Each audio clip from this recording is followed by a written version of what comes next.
जी की कथा। दो सेठानियाँ थीं। एक के घर में धन बहुत था पर वह कंजूस थी। दूसरी के पास धन थोड़ा कम था पर मन से वह बहुत अमीर थी। रोज सवेरे उठती, गंगा स्नान करती, तुलसी माता, बड़ पीपल सींचने, भगवान के मंदिर जाके पूजा करती। धर्मराज सूरज भगवान की कहानी सुनती, भगवान के भोग लगाकर अतिथि को जिमाती, गाय कुत्ता के लिए ग्रास निकालती। दूसरी सेठानी इस धर्मात्मा को देखकर हंसती और कहती, पता नहीं दिन भर क्या करती रहती है। थोड़े समय बाद दोनों सेठानियों को भगवान का बुलावा आया। धर्मात्मा सेठानी के तो यमराज जी ने विमान भेजा और दूसरी को दूत मारते ही ले गया। रास्ते में सेठानी बोली, मेरे को भूख लगी है। तो दूत बोले, किसी को कुछ दिया होगा तो मिलेगा। फिर बोली, प्यास लगी है। दूत बोले, किसी को पानी पिलाया तो मिलेगा। रास्ते में उसे काट चुभने लगे, गर्मी पड़ने लगी, पर दूत तो उसे घसीटे ही ले गए। अब सेठानी बहुत पछताने लगी कि सब कुछ होते हुए भी दान धर्म नहीं किया। इतने में यमराज का दरबार आया। धर्मात्मा बुढ़िया को भगवान के पास सिंहासन मिला और वह उस पर बैठी थी। उधर दूसरी सेठानी को तपते कुंड में डाल दिया। अब सेठानी यमराज से बोली, मुझे 1.25 पहर का जीवन दान दे दो, मैं वापस आकर दंड भोग लूंगी। यमराज बोले, ठीक है। सेठानी के शरीर में वापस प्राण डाल दिए। संसार में आते ही पंडितों को बुलाकर सेठानी ने धर्मराज की कथा सुनी, सब तरह से धर्म किया। इतने में समय पूरा हो गया। अब की बार विमान आया। 1.25 पहर के दान धर्म से सेठानी को स्वर्ग मिला। धर्मराज जी की परम भक्त पोपा बाई की कथा। एक गांव में एक पोपा बाई रहती थी। जब वह 5 साल की थी तभी से वह नियम से धर्मराज जी व्रत की कथा सुनती थी और व्रत करती थी। एक दिन उसने अपने भाई व भाभी से कहा कि मैं शादी नहीं करूंगी, अब मैं अपना समय भगवान की पूजा अर्चना में ही बिताना चाहती हूँ। इसलिए मेरी झोपड़ी गांव के बाहर बनवा दो और गांव में सबको कह दो कि वह अपनी गाय व बछड़ों को मेरे यहाँ ही घास भूस चरने को भेज दो और जिसकी भी इच्छा हो, श्रद्धा हो, मुझे खाना भिजवा दो। एक दिन नगर का राजा शिकार खेलने जंगल में आया और गांव के बाहर जंगल के पास बनी झोपड़ी देखकर रुक गया। झोपड़ी के पास जाकर उसने आवाज लगाई कि कौन है, लेकिन भीतर से कोई आवाज न आने पर वह लगातार दरवाजा खटखटाता रहा। तब पोपा बाई उठी और कहने लगी कि कौन हो तुम जो बार बार दरवाजा बजा रहे हो, क्यों आवाज लगा रहे हो? राजा ने कहा कि मैं यहाँ का राजा हूँ और तुम्हारे साथ विवाह करूँगा। पोपा बाई ने कहा कि जहाँ से आए हो वहीं चले जाओ, मैं किसी पराये आदमी का मुँह नहीं देखती हूँ। राजा ने पोपा बाई की एक नहीं सुनी और जबरदस्ती उठा ले गया। तब पोपा बाई ने राजा को श्राप दिया कि तुम्हारा सारा राजपाट नष्ट हो जाएगा। महल में आने पर राजा की रानियों ने सारी बात सुनकर राजा से अनुरोध किया कि पोपा बाई को वहीं वापस छोड़ आओ। राजा जब पोपा बाई को वापस झोपड़ी में छोड़ने जाने लगा तो रास्ते में पाप की नदी आई जिसमें राजा डूब गया। कुछ समय बाद पोपा बाई मृत्यु के बाद धर्मराज जी के यहाँ पहुँची और धर्मराज जी ने उन्हें स्वर्ग का राज दे दिया। एक बार एक सेठ व सेठानी मृत्यु लोक से स्वर्ग लोक आए तो उसके द्वार बंद देखकर वह धर्मराज जी से द्वार खोलने का आग्रह करते हैं। धर्मराज जी कहते हैं, इस द्वार पर पोपा बाई का राज है। इस पर सेठ सेठानी कहते हैं कि हम पोपा बाई को नहीं जानते हैं। धर्मराज जी उन दोनों की बात सुनकर कहते हैं कि तुम दोनों 7 दिन तक मृत्युलोक में रहो। 8 खोपड़ा से राई भरकर 5 कपड़े ऊपर रखकर कहानी सुनकर उद्यापन करना और कहना कि राज है। पोपा बाई लेखा लेगी राई राई का। सारे बोलो गोपा बाई की जय। माता सीता की कथा। यह कहानी सीता माता कहती थी और श्री राम इसे सुना करते थे। एक दिन श्री राम भगवान को किसी काम के लिए बाहर जाना पड़ा, तो सीता माता कहने लगी कि भगवान, मेरा तो 12 वर्ष का नित्य नियम है। अब आप बाहर जाएंगे तो मैं अपनी कहानी किसे सुनाऊंगी। श्री राम ने कहा कि तुम कुएं की पाल पर जाकर बैठ जाना और वहां जो औरतें पानी भरने आएंगी उन्हें अपनी कहानी सुना देना। सीता माता कुएं की पाल पर जाकर बैठ जाती हैं। एक स्त्री आई, उसने रेशम की जड़ी की साड़ी पहन रखी थी और सोने का घड़ा ले रखा था। सीता माता उसे देख कहती हैं कि बहन, मेरा 12 वर्ष का नित्य सुन लो। पर वह स्त्री बोली कि मैं तुम्हारा नित्य सुनूंगी तो मुझे घर जाने में देरी हो जाएगी और मेरी सास मुझसे लड़ेंगी। उसने कहानी नहीं सुनी और चली गई। उसकी रेशम जड़ी की साड़ी फट गई, सोने का घड़ा मिट्टी के घड़े में बदल गया। सास ने देखा तो पूछा कि ये किसका दोष अपने सिर लेकर आ गई है।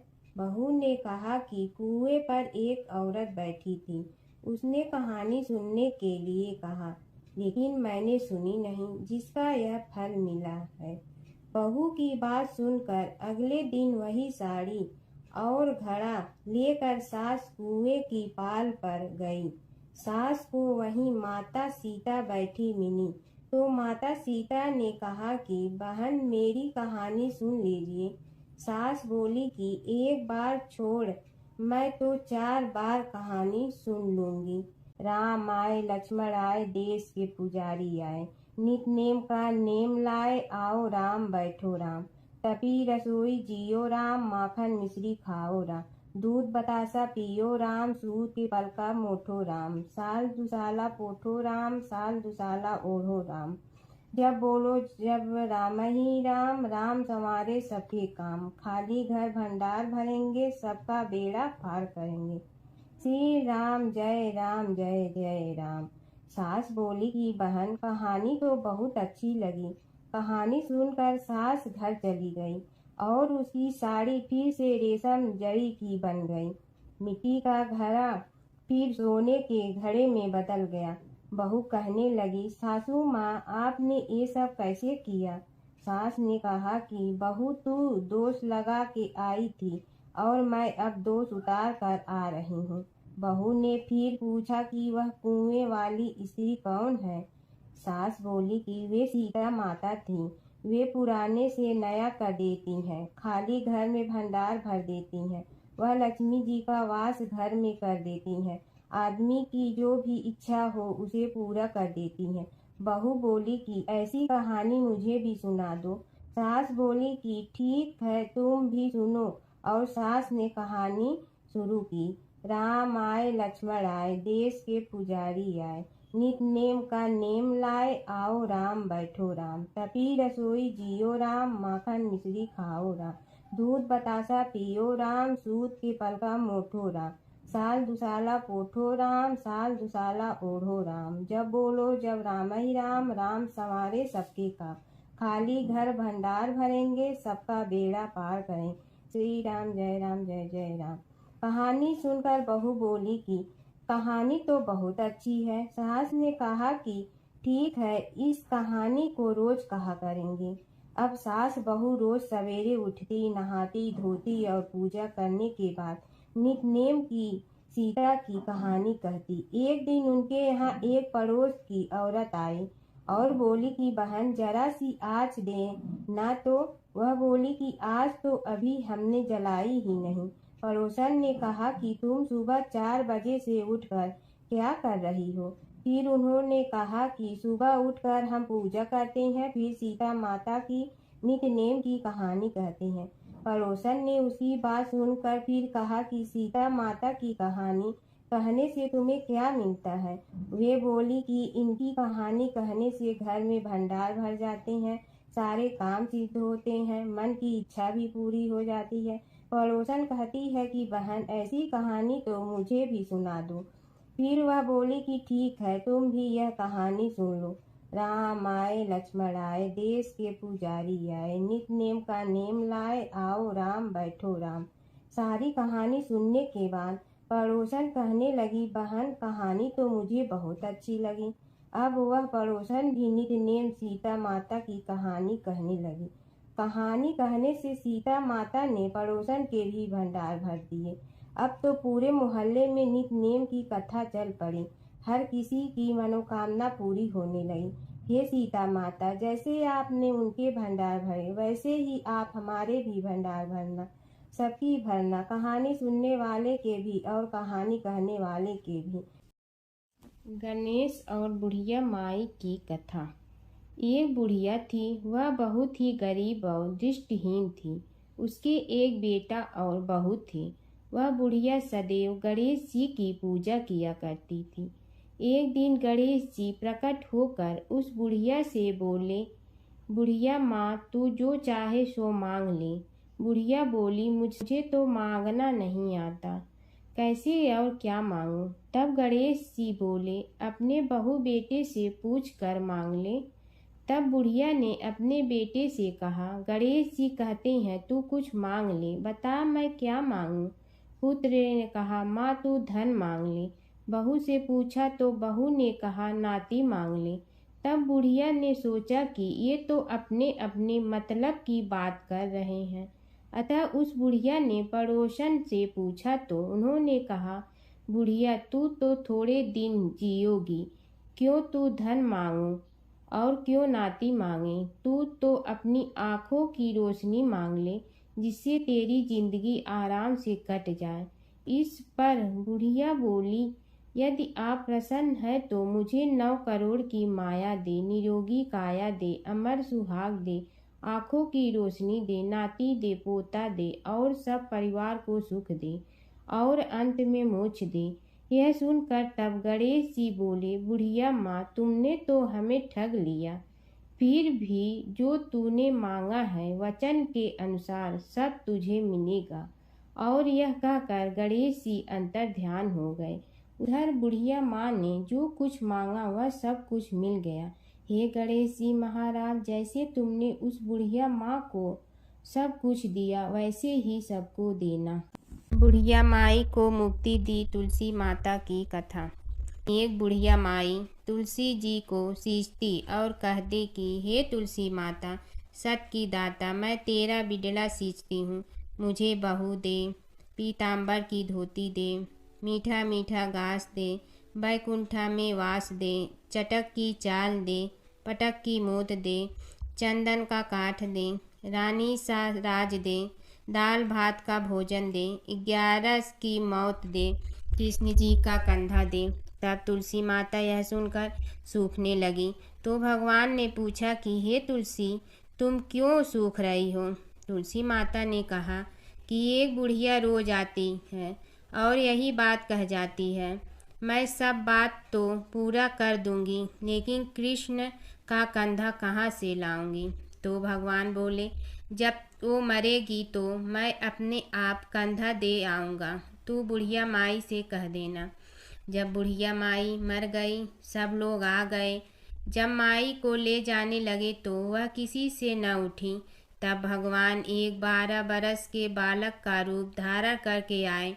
बालक ने कहा, मैं कान में एक बात कहूँगा तो बुढ़िया माई उठ जाएगी। बालक ने कान में कहा, बुढ़िया माई मन की निकाल ले, पीताम्बर की धोती ले, मीठा मीठा घास ले, बैकुंठा का वास ले, चटक की चाल ले, पटक की मोत ले, कृष्ण जी का कंधा ले। यह सुनकर बुढ़िया माई हल्की हो गई।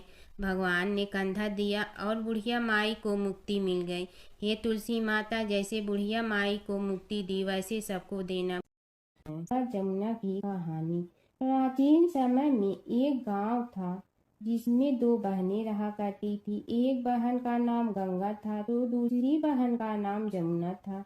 एक बार दोनों बहनें एक साहूकार के खेत से गुजर रही थी तो जमुना ने 13 दाने जौ के तोड़ लिए। जिसे देख गंगा बोली कि तुझे तो ग्रहण लग गया, तूने चोरी की है। इस पर जमुना बोली कि अब मेरा ग्रहण कैसे धुलेगा। गंगा ने कहा कि तुझे 12 साल तक साहूकार के यहाँ नौकरी करनी पड़ेगी, तभी तेरा पाप धुलेगा और ग्रहण से मुक्ति मिलेगी। जमुना साहूकार के यहाँ नौकरी के लिए जाती है और अपने लिए काम मांगती है। साहूकार उसे काम पर रख लेता है, लेकिन काम करने से पहले जमुना उसे कहती है कि मैं सारे काम करूंगी लेकिन 4 काम नहीं करूंगी। जूठे बर्तन नहीं मांजूंगी, झाड़ू नहीं लगाऊंगी, बिस्तर नहीं बिछाऊंगी और दिया नहीं जलाऊंगी। 12 साल के बाद कुंभ का मेला लगा तो साहूकारनी भी कुंभ नहाने जाने लगी। जमुना ने उसे जाते देख कहा कि कुंभ के मेले में मेरी बहन गंगा मिलेगी तो उसे यह सोने का टक्का दे देना, इससे वह अपने हाथों में सुंदर चूड़ियां पहन लेगी। साहूकारनी ने कुंभ के मेले में गंगा को वह सोने का टका दे दिया। गंगा ने उनसे वह टका लेते हुए कहा कि मेरी बहन को कहना कि उसके 12 वर्ष पूरे हो गए हैं, अब वह वहां वापिस आ जा। साहूकार व साहूकारनी वापिस घर आए तब जमुना मटके में पानी भर रही थी। दोनों जमुना से बोले कि हमने सोने का वह टका तेरी बहन गंगा को दे दिया था और उसने कहा है कि तेरे 12 वर्ष पूरे हो गए हैं, इसलिए अब तुम वापिस जाओ। यह समाचार सुनते ही जमुना सहस्त्र धारा में बदल गई और बहने लगी। जमुना जी का यह रूप देखकर साहूकार और साहूकारनी परेशान हो गई थी। हमारे घर में जमुना माता ने काम किया, हमें तो अब ग्रहण लग गया है, हम यह ग्रहण कैसे उतारेंगे। जमुना भागकर गंगा माता के पास चली गई। गंगा ने जमुना से पूछा कि तुम साहूकारनी से कुछ कहकर आई हो या ऐसे ही बिना बताए आ गई। तब जमुना बोली कि मैं तो कुछ भी बताकर नहीं आई हूँ। गंगा ने कहा कि जा उन्हें धीरज दे आ, नहीं तो उन्हें जीवन भर असंतोष ही रहेगा। गंगा के कहने पर जमुना माता ने साहूकारनी को सपने में दर्शन दिए और कहा कि तुम दोनों उल्टे माथे क्यों पड़े हो, जाओ उठकर खाओ पियो। तब दोनों बोले कि हम कैसे उठे, हमें तो ग्रहण लगा है, क्योंकि हमने उल्टे सीधे और पता नहीं कितने नीच कार्य आपसे कराए हैं। तब जमुना जी बोली कि तुम्हें ग्रहण नहीं लगा है, ग्रहण तो मुझे लगा था कि मैंने तुम्हारे खेत से 13 दाने जौ के चुराए थे।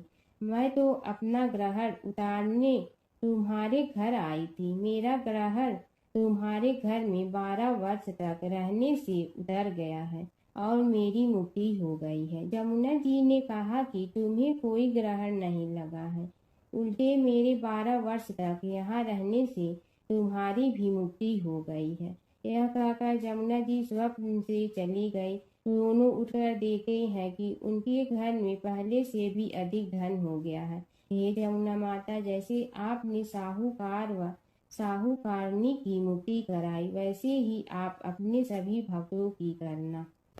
बसेरे की कहानी। किसी गांव में एक भाट व एक जाट रहता था। दोनों में घनिष्ठ मित्रता थी। एक बार जाट अपनी बहन के घर जाने को तैयार हुआ तो भाट अपनी ससुराल जाने को तैयार हुआ। दोनों साथ चल पड़े तो रास्ते में रुककर एक कुएं की मुंडेर पर बैठ गए। जाट ने भाट से कहा कि नगर बसेरा कर लेते हैं।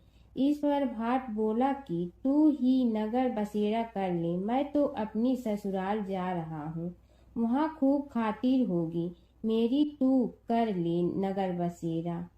जाट वहीं कुएं के पास बैठ पानी की घंटी और चावल का दाना लेकर नगर बसेरा करने लगा। नगर बसेरा करने के साथ जाट कहने लगा कि नगर बसेरा जो करे सो मल धोवे पाँव, ताता माड़ा तापसी देगी मेरी माँ। माँ देगी मावशी तेगी द्वारका का वास, मीठा मीठा घास वृंदावन का वास। पाँच कुल्थी छठी रास मेरी जीवड़ो श्री कृष्ण के पास। डालू पानी हो जाए घी झट से निकल जाए मेरा जी। यह सब कर कर के वह जाट बहन के पास चल पड़ा। जाट की बहन ने भाई के आने पर उसकी खातिर की खी बूढ़ा के साथ भाई को जिमाया। दोनों ने बैठकर ढेर सारी बातें की। इधर भाट अपने ससुराल पहुंचा तो वहां आग लगी हुई थी। आग बुझाने वह भी लग गया, जिसमें हाथ मुंह भी काले हो गए और खुद भी थोड़ा सुलझ गया। ना रोटी ना पानी के लिए ही किसी ने पूछा। एक पड़ोसन आई तो उसने भाट की सास को कहा कि जमाई आया है, जरा उस आओ भगत कर लो। बुढ़िया बोली कि सब कुछ तो जल गया है, अब कहाँ से आओ भगत करूं। तब पड़ोसन ने ही भाट को एक रोटी के साथ छाछ दी। उसने वही खाकर गुजारा किया। शाम को दोनों फिर घर की ओर चल पड़े और रास्ते में मिल गए और एक दूसरे का हाल पूछा। भाट बोला कि मेरी ससुराल में तो आग लगी हुई थी, आग बुझाते मैं खुद काला हो गया हूँ, ना रोटी मिली ना पानी। जाट बोला कि मेरी तो बहुत खातिर हुई। फिर बोला कि मैंने कहा था ना कि नगर बसेरा कर ले, आ अब कर ले, लेकिन भाट ने फिर मना कर दिया। कहने लगा कि चाहे रोटी दे या न दे, तेरी तो माँ है, दही चूरमा का पेड़ा धरा पाएगा। भाट ने फिर नगर बसेरा नहीं किया, जाट ने कर लिया। नगर बसेरा जो करे सो मल धोए पाँव। ताता माड़ा तापसी देगी मेरी माँ। माँ देगी मावशी देगी द्वारका का वास, मीठा मीठा घास वृंदावन का वास। पाँच कुल्थी छठी रास मेरा जीवड़ो श्री कृष्ण के पास। डालू पानी हो जाए घी झट से निकल जाए मेरा जी। करके वह चल पड़ा। घर पहुँचते ही जाट की मावशी ने बहुत लाड प्यार किया। उधर भाट घर गया तो उसकी भैंस खो गई थी। बाप एक लाठी रखे तो दूसरी उठाए और कहने लगा कि ससुराल गया तो आग लगा दी, अब यहाँ आया तो भैंस खो दी। बाप ने कहा कि पहले भैंस लेकर आ, तभी रोटी पानी मिलेगा। सारा दिन भाट भैंस ढूंढता रहा, लेकिन उसे भैंस नहीं मिली। जाट और भाट की मुलाकात फिर से बाजार में हो गई। जाट ने भाट के हाल चाल पूछे तो भाट बोला कि आते ही भैंस खो गई, बस उसी दिन से भैंस ढूंढ रहा हूँ। रोटियां का तो पूछो ही मत। जाट ने कहा कि मैंने तो पहले ही कहा था कि नगर बसेरा कर ले। जाट की बात सुनकर भाट बोला कि तेरे नगर बसेरे में इतनी ताकत है तो चल अब कर लेते हैं। दोनों ने बैठकर नगर बसेरा किया। नगर बसेरा जो करे सो मल धोवे पाँव। ताता माड़ा तापसी देगी मेरी माँ। माँ देगी मावशी देगी द्वारका का वास, मीठा मीठा घास वृंदावन का वास। पाँच कुल्थी छठी रास मेरा जीवड़ो श्री कृष्ण के पास। डालू पानी हो जाए घी झट से निकल जाए मेरा जी। दोनों के नगर बसेरा करने पर भाट जैसे ही आगे बढ़ा तो उसकी खोई भैंस मिल गई, जिसे लेकर घर पहुंचा। घर पहुंचते ही माँ ने कहा कि लड़के को आते ही घर से निकाल दिया, सारे दिन से ये भूखा प्यासा भटक रहा है। यह कहकर उसकी माँ ने उसको खूब खिलाया पिलाया। इस घटना के बाद सारे नगर में ढिंढोरा पिटवा गया कि तब कोई अपने पीहर या सास से आते जाते नगर बसेरा करें। जैसे भाट को नगर बसेरा करने का फल मिला, वैसे ही हर किसी को मिले। एक समय की बात है, एक भाई बहन रहते थे। बहन का नियम था कि वह अपने भाई का चेहरा देखते ही खाना खाती थी। हर रोज वह सुबह उठती थी और जल्दी जल्दी सारा काम करके अपने भाई का मुंह देखने के लिए उसके घर जाती थी। एक दिन रास्ते में एक पीपल के नीचे गणेश जी की मूर्ति रखी थी। उसने भगवान के सामने हाथ जोड़कर कहा कि मेरे जैसा अमर सुहाग और मेरे जैसा अमर पीहर सबको दीजिए। यह कहकर वह आगे बढ़ जाती है। जंगल के झाड़ियों के कांटे उसके पैरों में चुभा करते थे। एक दिन भाई के घर पहुंची और भाई का मुंह देखकर बैठ गई। तो भाभी ने पूछा, पैरों में क्या हो गया है? यह सुनकर उसने भाभी को जवाब दिया कि रास्ते में जंगल के झाड़ियों के गिरे हुए कांटे पांव में चुभ गए हैं। जब वह वापस अपने घर आ जाए तब भाभी ने अपने पति से कहा कि रास्ते को साफ करवा दो, आपकी बहन के पांव में बहुत सारे कांटा चुभ गए हैं। भाई ने तब कुल्हाड़ी लेकर सारी झाड़ियों को काटकर रास्ता साफ कर दिया, जिससे गणेश जी का स्थान भी वहां से हट गया। यह देखकर भगवान गुस्सा हो गए और उसके भाई के प्राण हर लिए। लोग अंतिम संस्कार के लिए जब भाई को ले जा रहे थे तब उसकी भाभी रोते हुए लोगों से कही, थोड़ी देर रुक जाओ, उसकी बहन आने वाली है। वह अपने भाई का मुंह देखे बिना नहीं रह सकती है, उसका यह नियम है। तब लोगों ने कहा, आज तो देख लेगी पर कल कैसे देखेगी। रोज दिन की तरह बहन अपने भाई का मुंह देखने के लिए जंगल में निकली। तब जंगल में उसने देखा कि सारा रास्ता साफ किया हुआ है। जब वह आगे बढ़ी तो उसने देखा कि सिद्धि विनायक को भी वहां से हटा दिया गया है। तब उसने जाने से पहले गणेश जी को एक अच्छे स्थान पर रखकर उन्हें स्थान दिया और हाथ जोड़कर बोली, भगवान मेरे जैसा अमर सुहाग और मेरे जैसा अमर पीहर सबको देना। और फिर बोलकर आगे निकल गई। भगवान सोचने लगे, अगर इसकी नहीं सुनी तो हमें कौन मानेगा, हमें कौन पूजेगा। तब सिद्धि विनायक ने उसे आवाज दी, बेटी इस खेजड़ी की 7 पत्तियां लेकर जा और उसे कच्चे दूध में धोकर भाई के ऊपर छींटा मार देना, वह उठकर बैठ जाएगा। यह सुनकर जब पीछे मुड़ी तो वहां कोई नहीं था।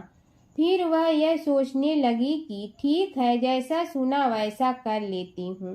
फिर वह 7 खेजड़ी की पत्तियां लेकर अपने भाई के घर पहुंची। उसने देखा वहां कई लोग बैठे हुए हैं। भाभी बैठी रो रही है और भाई की लाश रखी है। तब उसने पत्तियों को बताए हुए नियम के तहत भाई के ऊपर इस्तेमाल किया। तब भाई उठकर बैठ गया। भाई बोला बहन से, मुझे बहुत ही गहरी नींद आ गई थी। तब बहन बोली, यह नींद किसी दुश्मन को भी न आए। और उसने सारी बात अपने भाई को बता दी। एक समय की बात है कि विष्णु भगवान का विवाह लक्ष्मी जी के साथ निश्चित हो गया। विवाह की तैयारी होने लगी। सभी देवताओं को निमंत्रण भेजे गए, परंतु गणेश जी को निमंत्रण नहीं दिया। कारण जो भी रहा हो, अब भगवान विष्णु की बारात जाने का समय आ गया। सभी देवता अपनी पत्नियों के साथ विवाह समारोह में आए। उन सब ने देखा कि गणेश जी कहीं दिखाई नहीं दे रहे हैं। तब वे आपस में चर्चा करने लगे कि क्या गणेश जी को कोई न्योता नहीं दिया है या स्वयं गणेश जी ही नहीं आए हैं। सभी को इस बात पर आश्चर्य होने लगा। तभी सब ने विचार किया कि विष्णु भगवान से ही इसका कारण पूछा जाए। विष्णु भगवान से पूछने पर उन्होंने कहा कि हमने गणेश जी के पिता भोलेनाथ महादेव को न्योता भेजा है। यदि गणेश जी अपने पिता के साथ आना चाहते हैं तो आ जाते, अलग से न्योता देने की कोई आवश्यकता भी नहीं थी। दूसरी बात यह है कि उनको 1.25 मन मूंग, 1.25 मन चावल, 1.25 मन घी और 1.25 मन लड्डू का भोजन दिन भर में चाहिए। यदि गणेश जी नहीं आएंगे तो कोई बात नहीं, दूसरे के घर जाकर इतना सारा खाना पीना अच्छा भी नहीं लगता।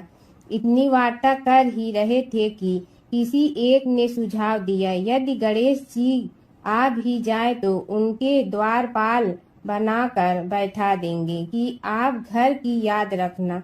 आप तो चूहे पर बैठकर धीरे धीरे चलोगे तो बारात से बहुत पीछे रह जाओगे। यह सुझाव भी सबको पसंद आ गया, तो विष्णु भगवान ने भी अपनी सहमति दे दी। होना क्या था कि इतने में गणेश जी वहां आ पहुंचे और उन्हें समझा बुझा कर घर की रखवाली करने बैठा दिया गया। बारात चल रही थी, तब नारद जी ने देखा कि गणेश जी तो दरवाजे पर ही बैठे हुए हैं, तो वे गणेश जी के पास गए और रुकने का कारण पूछा। गणेश जी कहने लगे कि विष्णु भगवान ने मेरा बहुत अपमान किया है। नारद जी ने कहने लगे कि अपनी मूसक देना को आगे भेज दे, तो वह रास्ता खोद देगी, जिससे उनके वाहन धरती में धंस जाएंगे। तब आपको सम्मान पूर्वक बुलाना पड़ेगा। अब तो गणेश जी ने अपनी मूसक सेना जल्दी से आगे भेज दी और सेना ने जमीन पोली कर दी। जब बारात वहां से निकली तो रथों के पहिए धरती में धंस गए। लाख कोशिश करे परंतु पहिए नहीं निकले। सभी ने अपने अपने उपाय किए परंतु पहिए तो नहीं निकले, बल्कि जगह जगह से टूट गए। किसी की समझ में नहीं आ रहा था कि अब क्या किया जाए। तब तो नारद जी ने कहा, आप लोगों ने गणेश जी का अपमान करके अच्छा नहीं किया। यदि उन्हें मना कर लाया जाए तो आपका कार्य सिद्ध हो सकता है और यह संकट टल सकता है। शंकर भगवान ने अपने दूत नंदी को भेजा और वे गणेश जी को लेकर आए। गणेश जी का आदर सम्मान के साथ पूजन किया। तब कहीं रथ के पहिए निकले। अब रथ के पहिए निकल के परंतु टूट फूट गए तो उन्हें सुधारे गए। पास के खेत में खाती काम कर रहा था, उसे बुलाया गया। खाती अपना कार्य करने के पहले श्री गणेशाय नमः कहकर गणेश जी की वंदना मन ही मन करने लगा। देखते ही देखते खाती ने सभी पहियों को ठीक कर दिया। तब खाती कहने लगा कि हे देवताओं, आपने सर्वप्रथम गणेश जी को नहीं मनाया होगा और न ही उनकी पूजन की होगी, इसीलिए तो आपके साथ यह संकट आया है। हम तो मूर्ख अज्ञानी हैं, फिर भी पहले गणेश जी को पूजते हैं, उनका ध्यान करते हैं। आप लोग तो देवतागण हैं, फिर भी आप गणेश जी को कैसे भूल गए। अब आप लोग भगवान श्री गणेश जी की जय बोल कर जाएं तो आपके सब काम बन जाएंगे और संकट कट जाएंगे। ऐसा कहते हुए बारात वहां से चल दी और विष्णु भगवान को लक्ष्मी जी के साथ विवाह संपन्न करा के सभी सकुशल घर लौट आए। हे गणेश जी महाराज, आपने विष्णु को जैसे कारज सारियो ऐसे कारज सबको सिद्ध कर जो। बोलो गजानन भगवान की जय। प्राचीन काल की बात है। एक नगर में धर्मपाल नाम का एक निर्धन किंतु अत्यंत धर्मनिष्ठ व्यक्ति रहता था।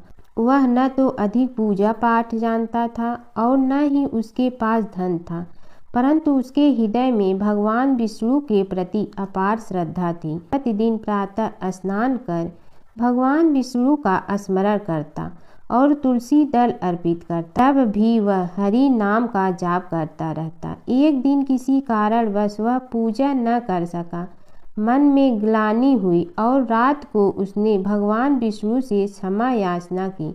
उसी रात उसे स्वप्न में विष्णु ने दर्शन दिए और कहा, हे भक्त, जो भी व्यक्ति श्रद्धा से मेरा स्मरण करता है, मैं उसके सभी पाप हर लेता हूँ।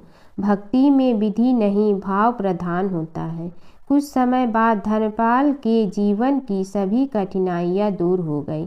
उसके घर में सुख शांति और समृद्धि आ गई। अंत समय में उसे वैकुंठ लोक की प्राप्ति हुई। विष्णु भगवान की कथा। एक नगर में एक सेठ व एक सेठानी रहते थे और सेठानी रोज विष्णु भगवान की पूजा करती थी। सेठ को उसका पूजा करना बिल्कुल अच्छा नहीं लगता था। इसी वजह से एक दिन सेठ ने सेठानी को घर से निकाल दिया। घर से निकलने पर वह जंगल की ओर गई तो देखा 4 आदमी मिट्टी खोदने का काम कर रहे थे। उसने कहा कि मुझे नौकरी पर रख लो। उन्होंने उसे रख लिया, लेकिन मिट्टी खोदने से सेठानी के हाथों में छाले पड़ गए और उसके बाल भी उड़ गए। वह आदमी कहते हैं कि बहन, लगता है तुम किसी अच्छे घर की महिला हो, तुम्हें काम करने की आदत नहीं है। तुम एक काम रहने दो और हमारे घर का काम कर लिया करो।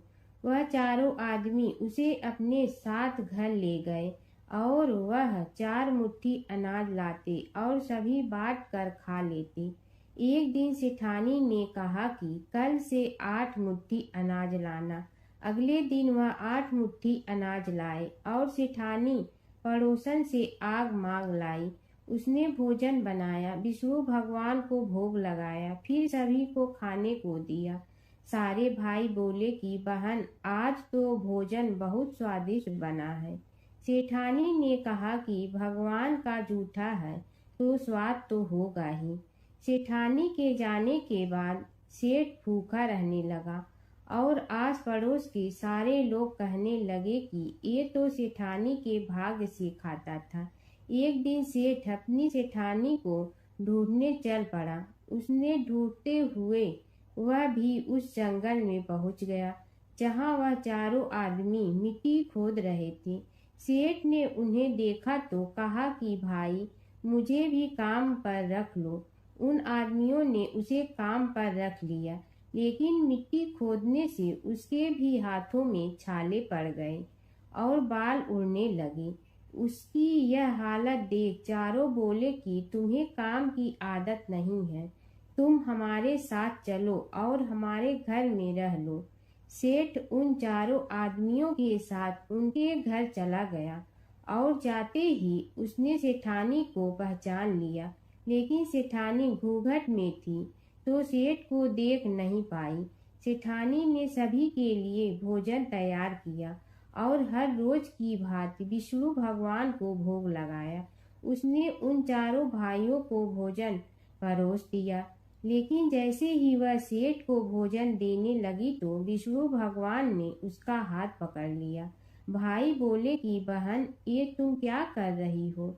वह बोली, मैं कुछ नहीं कर रही हूँ, मेरा हाथ तो विष्णु भगवान ने पकड़ लिया है।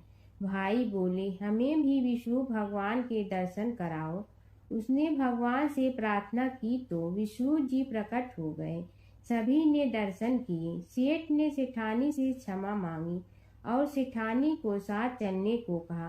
भाइयों ने अपनी बहन को बहुत सा धन देकर विदा किया।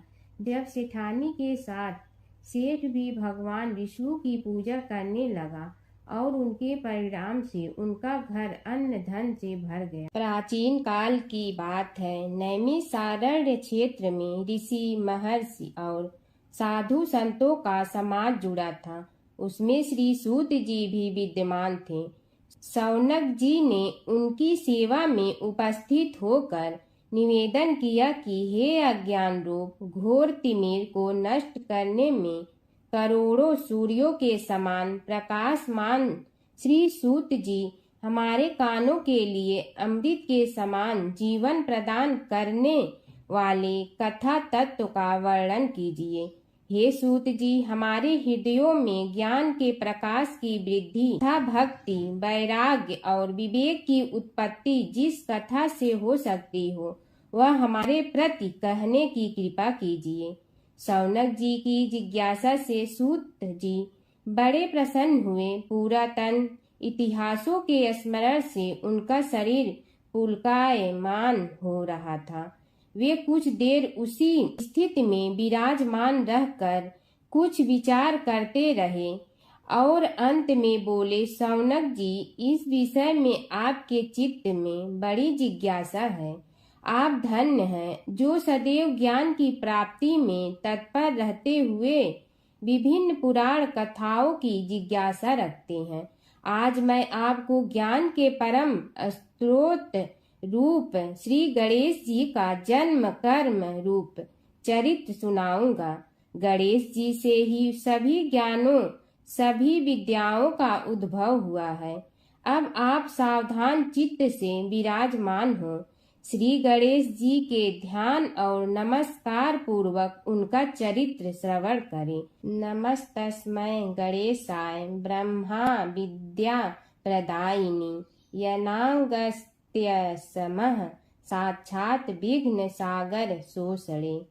कैसे हैं वे श्री गणेश जो सभी प्रकार की ब्रह्म विद्याओं को प्रदान करने वाले अर्थात ब्रह्मा के सगुण और निर्गुण स्वरूप पर प्रकाश डालने और जीव ब्रह्मा का अभेद प्रतिपादन करने वाली विद्याओं के दाता हैं। वे विघ्नों के समुद्रों को महर्षि अगस्त के समान शोषण करने में समर्थ हैं, इसलिए उनका नाम विघ्न सागर शोषक के नाम से प्रसिद्ध है। मैं उन भगवान श्री गणेश जी को नमस्कार करता हूँ। प्रथम पूजा के अधिकारी श्री गणेश जी, यह कहकर सूत जी कुछ समय के लिए मौन हो गए और फिर बोले, शौनक जी, भगवान गणेश जी ही सर्वप्रथम पूजा प्राप्ति के अधिकारी हैं।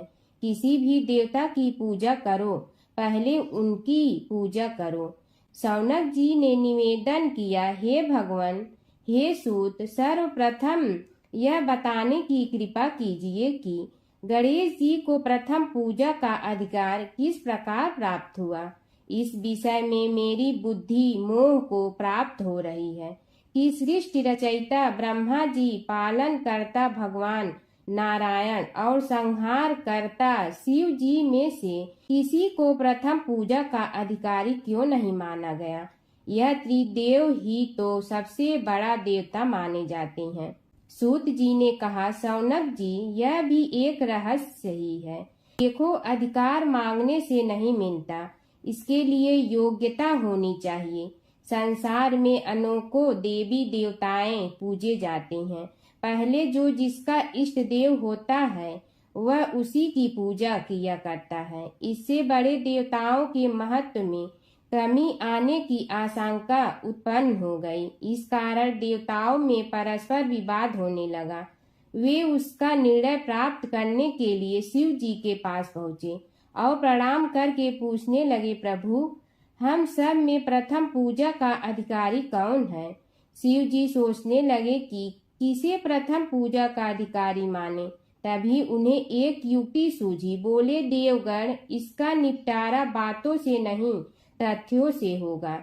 इसके लिए एक प्रतियोगिता रखनी होगी, शिव की परिक्रमा करने की प्रतियोगिता। देवगण उनका मुख देखने लगे, शंकित हृदय से सोचने लगे कि कैसी प्रतियोगिता रहेगी। यह शिव जी ने उनके मन के भाव ताड़ लिए, इसलिए सांत्वना भरे शब्दों में बोले, घबराओ मत, कोई कठिन परीक्षा नहीं ली जाएगी। बस इतना ही कि सभी अपने अपने वाहनों पर चढ़कर संसार की परिक्रमा करो और फिर यहाँ लौट आओ। जो पहले लौटेगा वही सर्वप्रथम पूजा का अधिकारी होगा। अब क्या देर थी, सभी अपने अपने वाहन पर चढ़कर दौड़ पड़े। किसी का वाहन गजराज था तो किसी का सिंह, किसी का भैंसा तो किसी का मृग, किसी का हंस तो किसी का उल्लू, किसी का अश्व तो किसी का श्वान। अभिप्राय यह है कि वाहनों को विविधता के दर्शन उस समय जितने भले प्रकार से हो सकते थे उतने अन्य समय में नहीं। सबसे गया बीता वाहन गणेश जी का था मूषक, उससे चूहा भी कहते हैं। ऐसे वाहन के बल भरोसे इस प्रतियोगिता में सफल होना तो क्या, सम्मिलित होना भी हास्यास्पद है। गणेश जी ने सोचा, छोड़ो, क्या होगा प्रतियोगिता में भाग लेने से, हम तो यहाँ बैठे रह कर ही तमाशा देखेंगे। वे बहुत देर तक विचार करते रहे। अंत में उन्हें एक युक्ति सूझी। शिव जी स्वयं ही जगदाता हैं, यह संसार उन्हीं का प्रतिबिंब है, तब क्यों न इन्हीं की परिक्रमा कर ली जाए।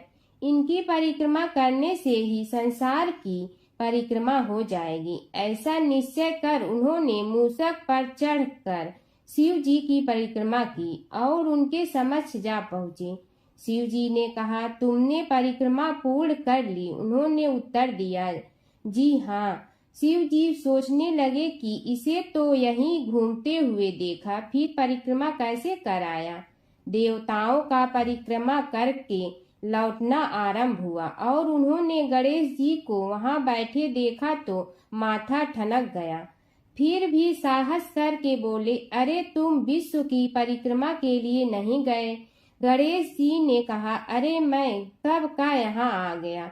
देवता बोले, तुम्हें तो कहीं भी नहीं देखा। गणेश जी ने उत्तर दिया, देखते कहाँ से, समस्त संसार शिव जी में विद्यमान है। इनकी परिक्रमा करने से ही संसार की परिक्रमा पूर्ण हो गई। सूत जी बोले, शौनक, इस प्रकार गणेश जी ने अपनी बुद्धि के बल पर ही विजय प्राप्त कर ली। उनका कथन सत्य था, इसलिए कोई विरोध करता भी तो कैसे। बस उसी दिन से गणेश जी की प्रथम पूजा होने लगी। कीड़ी नगरा सींचने की कहानी। एक गांव में एक बुढ़िया माई रहती थी। उसके 2 बेटे तथा बहू भी थे। बुढ़िया माई भगवान श्री हरि विष्णु की परम भक्त थी। अपना जीवन दान धर्म पुण्य कार्य कर्मों में लगाती थी। परंतु बुढ़िया माई कभी भी मंदिर और सत्संग में व तीर्थ स्थानों पर नहीं जाती थी। एक बार गांव में भागवत कथा हो रही थी। बेटे ने कहा, माँ, आप सारा दिन घर में रहती हैं, आप मंदिर में भागवत कथा सुनने क्यों नहीं जाती। बुढ़िया माई ने बेटे का मन रखने के लिए कह दिया कि आज जाऊंगी, परंतु नहीं गई। ऐसा करते करते 6 दिन निकल गए।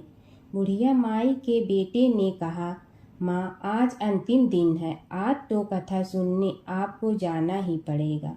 सारा दिन घर का काम करके बुढ़िया माई ने जाते जाते इतनी देर कर दी कि अंतिम दिन की भागवत कथा भी समाप्त हो गई। भगवान श्री हरि विष्णु सन्यासी का रूप धारण करके बुढ़िया माई के पास आए और बोले, बुढ़िया माई, तुम कहाँ जा रही हो। बुढ़िया माई ने कहा, मैं भागवत कथा सुनने जा रही हूँ।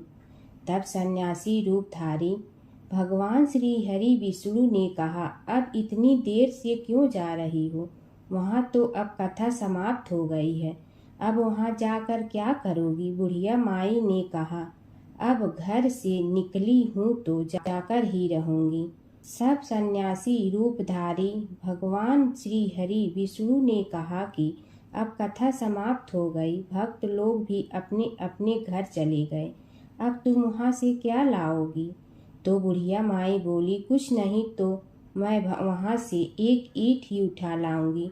तो सन्यासी रूपधारी भगवान श्री हरि विष्णु बोले, तुम वहाँ से मिट्टी की ईंट लाओगी, उसके बदले में मैं तुम्हें एक सोने की ईंट देता हूँ। बुढ़िया माई ने ईंट ले ली और घर की तरफ चल पड़ी और विचार करने लगी कि यदि यह ईंट मैं घर लेकर जाऊंगी तो बेटे बहू झगड़ने लगेंगे। इसीलिए घर के आंगन में बाहर ही बुढ़िया माई ने वह ईंट जमीन में गाड़ दी। परंतु अब बुढ़िया माई का ध्यान उस ईंट पर ही रहने लगा। खाने पीने घर के काम करने में सदैव बुढ़िया माई अपना ध्यान सोने की ईंट पर ही लगाई रखती। बेटे बहू ने पूछा, माँ, पूरे दिन घर के आंगन में क्या करती रहती हो। तो बुढ़िया माई ने कहा, मैं आने जाने वाले को देखती रहती हूँ। एक दिन बुढ़िया माई मर गई। यमराज के दूत बुढ़िया माई को लेने आए। बुढ़िया माई को लेकर धर्मराज जी के पास पहुँचे और धर्मराज जी को सारी बात बतलाई। धर्मराज जी ने बुढ़िया माई को कुतिया की योनि दे दी और कुतिया उसी पेड़ के नीचे बैठी रहती। बुढ़िया माई की बहू ने कहा, इस कुतिया को यहाँ से भगाओ, नहीं तो यह बच्चों को काट जाएगी। तो उसके बेटे ने उसकी पीठ पर एक लकड़ी मारी और बुढ़िया माई मर गई और को सर्प की योनि मिली। आंगन में सर्प को देखकर बेटे बहू ने किसी को काट नहीं जाए इसी डर से मार दिया। फिर बुढ़िया माई मरकर धर्मराज जी के पास पहुंची। बुढ़िया माई कीड़ी का रूप धारण करके उस आंगन में कीड़ी नगरा बना लिया। आंगन में कीड़ी नगरा हो गया। घर वाले बहुत परेशान हुए। घर वाले भोजन भी नहीं बना रहे थे और मन ही मन होने का स्मरण करने लगे। तब भगवान श्री हरि विष्णु सन्यासी का रूप धारण करके आए और बोले कि कुछ खाने को दे दो। तो घरवाले ने कहा, महाराज, हमारे खाने को भी कुछ नहीं बनाया, क्योंकि हमारे घर में कीड़ी नगरा हो गया है। आप ही इसका कुछ उपाय बतलाइए। तब महाराज जी ने आंगन में खोदा और सोने की 28 निकाली और दोनों बेटों को दे दी और कहा, तुम्हारी माँ के नाम से दान पुण्य करना, धर्मशाला बनवाना, स्कूल बनवाना, प्याऊ लगवाना, गौशाला में गाय के चारे खाने की व्यवस्था करना। परंतु दोनों बेटे आपस में झगड़ने लगे कि तू दान कर, तू दान कर। किसी ने बुढ़िया माई के नाम से कोई दान नहीं किया और कीड़ी नगरा वहाँ उसी स्वरूप में स्थापित रहा। कुछ दिन बाद सन्यासी वापस आया और बुढ़िया माई के बेटों ने भगवान स्वरूपधारी सन्यासी महाराज से कहा कि हमारी घर की हालत वैसी की वैसी है, कीड़ी नगरा तो वैसे का वैसा ही है। तब साधु रूपधारी सन्यासी महाराज ने कहा, वह सोने के ईंट के टुकड़े लाओ और उन्हें बेचकर उनसे जो भी धन मिले उसे तुम्हारी माँ के नाम से दान पुण्य करो। इस कीड़ी नगरा पर शक्कर और आटा डालो। तुम ऐसा करोगे तो तुम्हारी माँ को मोक्ष प्राप्ति होगी। और उनके घर से कीड़ी नगरा चला गया। जो व्यक्ति प्रतिदिन सुबह प्रातः आटा और शक्कर कीड़ी नगरे पर डालता है, वह सदैव धनवान, पुत्रवान, संपन्न, सुख शांति से जीवन यापन करता है। उसके घर में कभी कोई कष्ट नहीं आता है। उसका जीवन सदा सर्वदा आनंद से व्यतीत होता है। उसके परिवारजन उसे अत्यधिक स्नेह प्रदान करते हैं। कीड़ी नगरा प्रतिदिन सींचने से जुड़ी नगरी की कहानी सुनने से, दान पुण्य व धर्म कार्यों में रुचि लगाने से जीवन उत्तम हो जाता है। हर व्रत कथा के साथ पढ़ी और सुनी जाने वाली लपसी तपसी की यह कहानी। एक लपसी था, एक तपसी था। तपसी हमेशा भगवान की तपस्या में लीन रहता था। लपसी रोजाना सवा सेर की लपसी बनाकर भगवान का भोग लगाकर जीम लेता था। एक दिन दोनों लड़ने लगे। तपसी बोला, मैं रोज़ भगवान की तपस्या करता हूँ, इसलिए मैं बड़ा हूँ। लपसी बोला, मैं रोज़ भगवान को सवा सेर लपसी का भोग लगाता हूँ, इसलिए मैं बड़ा हूँ। नारद जी वहाँ से गुजर रहे थे। दोनों को लड़ता देखकर उनसे पूछा कि तुम क्यों लड़ रहे हो। तपसी ने खुद के बड़ा होने का कारण बताया और लपसी ने अपना कारण बताया। नारद जी बोले, तुम्हारा फैसला मैं करूँगा। दूसरे दिन लपसी और तपसी नहाकर अपनी रोज की भक्ति करने आए तो नारद जी ने छुपकर 1.25 करोड़ की एक एक अंगूठी उन दोनों के आगे रख दी। तपसी की नज़र उस अंगूठी पर पड़ी जो उसने चुपचाप अंगूठी उठाकर अपने नीचे दबा ली। तब लपसी की नज़र अंगूठी पर पड़ी, लेकिन उसने ध्यान नहीं दिया। भगवान को भोग लगाकर लपसी खाना खाने लगा। नारद जी सामने आए तो दोनों ने पूछा कि कौन बड़ा, तो नारद जी ने तपसी से खड़ा होने को कहा। वो खड़ा हुआ तो उसने नीचे दबी अंगूठी दिखाई पड़ी। नारद जी ने लपसी से कहा, तपस्या करने के बाद भी तुम्हारी चोरी करने की आदत नहीं गई, इसलिए लपसी बड़ा है और तुम्हें तुम्हारी तपस्या का कोई फल भी नहीं मिलेगा। तपसी शर्मिंदा होकर माफ़ी मांगने लगा। उसने नारद जी से पूछा, मुझे मेरी तपस्या का फल कैसे मिलेगा। नारद जी ने कहा, यदि कोई गाय और कुत्ते की रोटी नहीं बनाएगा तो फल तुम्हें मिलेगा। यदि कोई ब्राह्मण को भोजन करवा कर दक्षिणा नहीं देगा तो फल तुम्हें मिलेगा। यदि कोई साड़ी के साथ ब्लाउज नहीं देगा तो फल तुझे मिलेगा। यदि कोई दिए से दिया जलाएगा तो फल तुम्हें मिलेगा। यदि कोई सारी कहानी सुने लेकिन तुम्हारी कहानी नहीं सुने तो फल तुझे मिलेगा। उसी दिन से हर व्रत कथा कहानी के साथ लपसी तपसी की कहानी भी सुनी और कही जाती है। ओम जय जगदीश हरे स्वामी, जय जगदीश हरे। भक्त जनों के संकट क्षण में दूर करे। ओम जय जगदीश हरे। जो ध्यावे फल पावे, दुख बिन दे मन का। सुख संपत्ति घर आवे, कष्ट मिटे तन का। ओम जय जगदीश हरे। मात पिता तुम मेरे, शरण कहूँ किसकी। तुम विनय और न दूजा, आस करूँ जिसकी। ओम जय जगदीश हरे। तुम पूरण परमात्मा तुम अंतर्यामी, पार ब्रह्म परमेश्वर तुम सबके स्वामी। ओम जय जगदीश हरे, तुम बिंदा के सागर तुम पालन करता, मैं मूरख कल काम कृपा करो भरता। ओम जय जगदीश हरे, तुम हो ये कय गोचर सबके प्राणपति, किस विधि मिलूं दया में तुमको मैं कुमति। ओम जय जगदीश हरे, दीन बंधु दुख हरता तुम रक्षक मेरे, अपने हाथ उठाओ द्वार पड़ा तेरे। ओम जय जगदीश हरे, विषय विकार मिटा पाप हरो देवा, श्रद्धा भक्ति बढ़ाओ संतन की सेवा। ओम जय जगदीश हरे, तन मन धन सब तेरा, स्वामी सब कुछ है तेरा, तेरा तुझको अर्पण क्या लागे मेरा। ओम जय जगदीश हरे, जय जगदीश हरे, स्वामी जय जगदीश हरे, भक्त जनों के संकट झड़ने दूर करे। ओम जय जगदीश हरे, स्वामी जय जगदीश हरे।